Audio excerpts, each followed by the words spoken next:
Hello everyone and welcome to this new series of Python for beginners. आज की इस video में हम कंडीशनल स्टेटमेंट्स को देखेंगे। कंडीशनल स्टेटमेंट्स हमारे पास पाइथन में इफ एल्स, ठीक है। तो बेसिकली हमारे पास कंडीशनल स्टेटमेंट्स का काम क्या होता है। कंडीशनल स्टेटमेंट्स जो होते हैं वो हमारे प्रोग्राम को अलाउ करते हैं कि हमारा प्रोग्राम जो है वो किसी कंडीशन के बेसिस पे जो है वो कोई डिसीजन ले सके, ठीक है। जैसे कि हमारे पास अगर ये कोई कंडीशन हम प्रोवाइड करते हैं और उसको चेक करता है कि ये कंडीशन अगर ट्रू हो जाती है तो ये हो जाए, और अगर वो कंडीशन फॉल्स हो जाती है तो हमारे पास ये एक्शन परफॉर्म हो, ठीक है। तो जैसे कि हम अगर एक एग्जांपल लेते हैं तो एक एग्जांपल जैसे इसके तौर पे अगर हम यूज़र से कहते हैं कि अगर उसकी एज जो है वो 18 है या 18 से ग्रेटर है तो वो जो है वो उसको बता दे प्रोग्राम के he can drive a car, और अगर वो नहीं अगर उसकी जो एज है वो 18 से लेस है, ठीक है, तो वो उसको बता दे you can not drive a car, ठीक है। तो हम इसके लिए एक छोटा सा प्रोग्राम लिखते हैं ताकि हम लोगों को इसकी अच्छे से अंडरस्टैंडिंग हो जाए, ठीक है।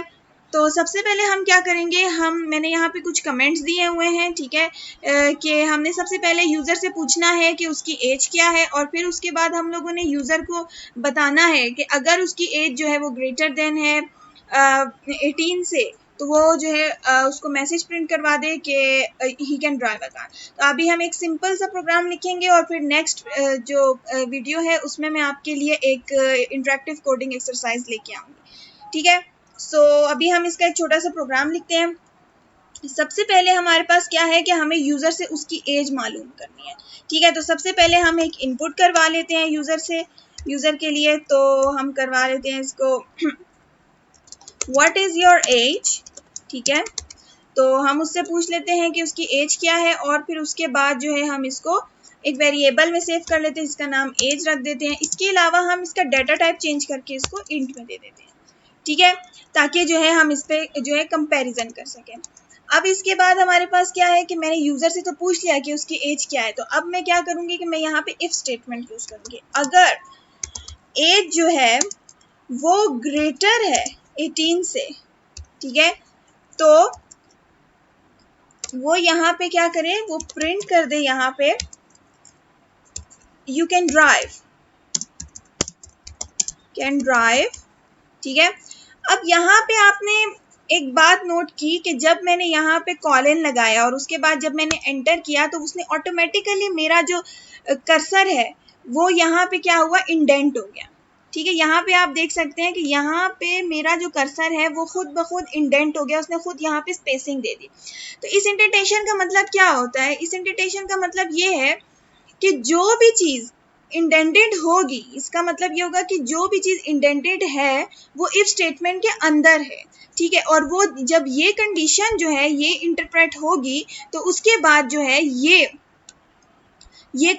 तो ये ब्लॉक ऑफ कोड जो है वो चलेगा। लेकिन अगर ऐसा होता है कि ये जो प्रिंट की स्टेटमेंट है ये बाहर होगी तो इसका मतलब ये है कि ये इफ के बाहर है, इफ की कंडीशन ये वाली चले या ना चले, ठीक है, ये लाजमी चलेगा, ठीक है। तो अभी इस वक्त हमारे पास क्या है, ये इंडेंटेड है, ठीक है, यानी कि ये हमारे पास इफ के अंदर है, ठीक है।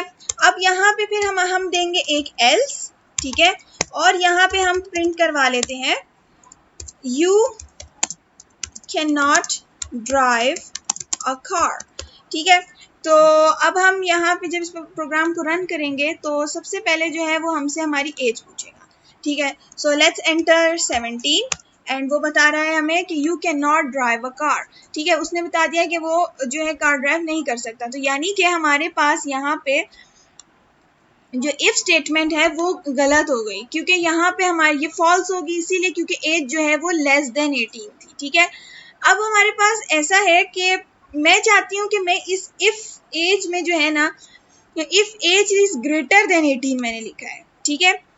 मैं लेकिन जब एज जो है वो इक्वल टू 18 हो जाती है तब भी तो हम ड्राइव कर सकते हैं, ठीक है। तो मैं यहाँ पे लिखते हूँ कि एज इज ग्रेटर देन और इक्वल्स टू 18, ठीक है। तो अब अगर एज 18 होगी या फिर ग्रेटर देन 18 होगी तब भी ये दोनों सूरतों में ये कंडीशन, ये जो प्रिंट है ये चलेगा, ठीक है। इन ऑपरेटर्स को हम कहते हैं कंपैरिजन ऑपरेटर्स। ठीक है, हमारे पास यहाँ पे कुछ कंपैरिजन ऑपरेटर्स होते हैं। ठीक है, जैसे कि यहाँ पे मैंने आपको एक ग्रेटर बताया, ग्रेटर देन और इक्वल बताया। ठीक है, हमारे पास एक ग्रेटर है, एक ग्रेटर देन इक्वल है, एक हमारे पास लेस है, एक लेस देन इक्वल है, और एक हमारे पास इक्वल इक्वल है।